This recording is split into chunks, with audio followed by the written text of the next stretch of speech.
ఒక విషయం ఏంటంటే మనం బాగా గుర్తుపెట్టుకోవాల్సిన విషయం అంటే జగన్మోహన్ రెడ్డి గారి కోసం మనమేం సైన్యాన్ని సిద్ధం చేయట్లేదు ఇక్కడ. ఈ రోజు పవన్ కళ్యాణ్ గారు తన పార్టీని నమ్ముకుని తన పార్టీ కోసం జెండా మోస్తున్న ప్రతి ఒక్క కార్యకర్తని తన సైనికుడిగా భావిస్తాడు. అదే విధంగా ఆంధ్రప్రదేశ్ రాష్ట్రంలో కూటమి ప్రభుత్వంలో జరుగుతున్న మంచిని ప్రజలకి తెలియజేయడానికి తన ఒక సైన్యాన్ని సిద్ధం చేసుకుంటున్నాడు. మనం చేసే మంచిని జనానికి చెప్పాలి, ప్రజలకి తెలియజేయాలి. అదే విధంగా గడిచిన 5 సంవత్సరాలు జగన్మోహన్ రెడ్డి గారి పరిపాలనలో జరిగిన దాష్టికాల గురించి కూడా ప్రజలకు ఎప్పటికప్పుడు గుర్తు చేయాలి. ఈరోజు దానికోసం పవన్ కళ్యాణ్ గారు ఒక ఆలోచనతో ముందుకెళ్తుండొచ్చు. 18 లక్షల మంది సైన్యాన్ని క్రియేట్ చేసుకోవచ్చు, వాళ్ళందరికీ దిశా నిర్దేశం చేసి ఉండొచ్చు, లేకుంటే చేస్తుండొచ్చు. నేనేమన్నానంటే ఇక్కడ జగన్మోహన్ రెడ్డి గారు మాకేం టార్గెట్ కాదు వర్మ గారు. ఎందుకంటే డోంట్ రిపీట్ ఇట్. నేను జగన్మోహన్ రెడ్డి గారిని మర్చిపోయాను సార్. ఎందుకంటే బేసికల్ గా ఆంధ్రప్రదేశ్ రాష్ట్ర ప్రజలే అవసరం లేదనుకున్న జగన్మోహన్ రెడ్డి గారి గురించి మేము ఎక్కువ మా సమయాన్ని ఆయన మీద పెట్టి వృధా చెయ్యం. మేము చేస్తున్న మంచిని చెప్పుకోవాలా, గతంలో జరిగిన తప్పును కూడా గుర్తు చేయాలి. ఎందుకంటే ప్రజలకి గుర్తు చేయకపోతే వచ్చే సమస్య ఏంటో తెలుసా సార్?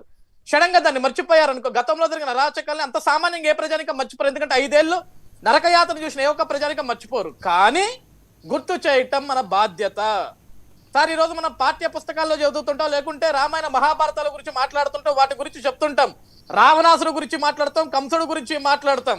అదే విధంగా జగన్మోహన్ రెడ్డి గారి గురించి కూడా ప్రజలకి అప్పుడప్పుడు గుర్తు చేస్తుండాలి. ఎందుకంటే సార్ ప్రజలు ఏంటంటే ఆశావాహులు సార్. చిన్న చిన్న ఆశలు ఇట్లా మొలుస్తూ ఉంటాయి.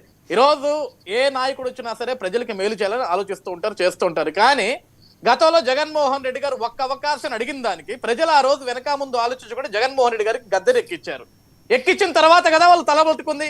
మేము ఎక్కించిన వ్యక్తి నిజంగా రాజన్న పరిపాలన చూపిస్తాన జగన్మోహన్ రెడ్డి రాజశేఖర్ రెడ్డి పరిపాలన చూపించడం కాదు, రాక్షస పరిపాలన చూపించడానికి భయపడ్డారు సార్. సార్ ఈ రోజుకి కూడా we stand on that word. నేనేం చెప్తానంటే ఈ రాష్ట్రంలో ప్రజలు ఎవ్వరు కూడా కూటమి ప్రభుత్వం ఇస్తాన సూపర్ 6 హామీలు చూసి మాకు ఓటు వేయలేదు. ఈరోజు వైఎస్ఆర్సీపీ పార్టీ నాయకులు ఇంకా హామీలు ఎక్కడని ఈరోజు ప్రజలెవరు అడిగే పరిస్థితిలో లేరు సార్. ఎందుకంటే ప్రజలకు తెలుసు రాష్ట్రంలో ఏం జరుగుతుందో, వాళ్ళకి ఏమొస్తుందో వాళ్ళకి తెలుసు, రాష్ట్రానికి ఏమొస్తుందో వాళ్ళకి తెలుసు, రాష్ట్రం ఎంత అద్భుతంగా ముందుకు వెళ్తుందో వాళ్ళకి తెలుసు.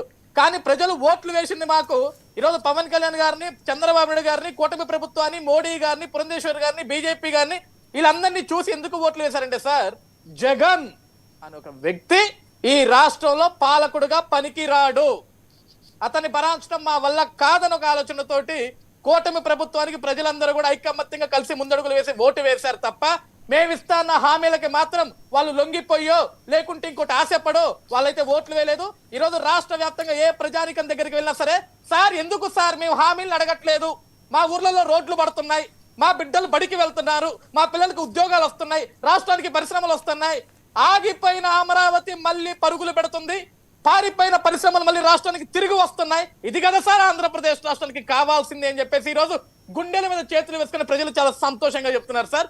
కాబట్టి జగన్ గారి గురించి కొత్తగా ఆలోచించి ఆయన కోసం సైన్యాన్ని సిద్ధం చేసి ఆయన పెద్ద హీరోని చేయాల్సిన అవసరం మాకు ఎవ్వరికీ లేదు సార్. ఓకే కిరణ్ సార్, ఇది 18 లక్షల మందితో సైన్యం అంటే అసలు జనసైన్యం అని ఇప్పుడు దాకా వినిపోలేం. కానీ జగన్మోహన్ రెడ్డి గారు కూడా కొత్త సైన్యాన్ని, కొత్త టీంని సిద్ధం చేస్తున్నారట.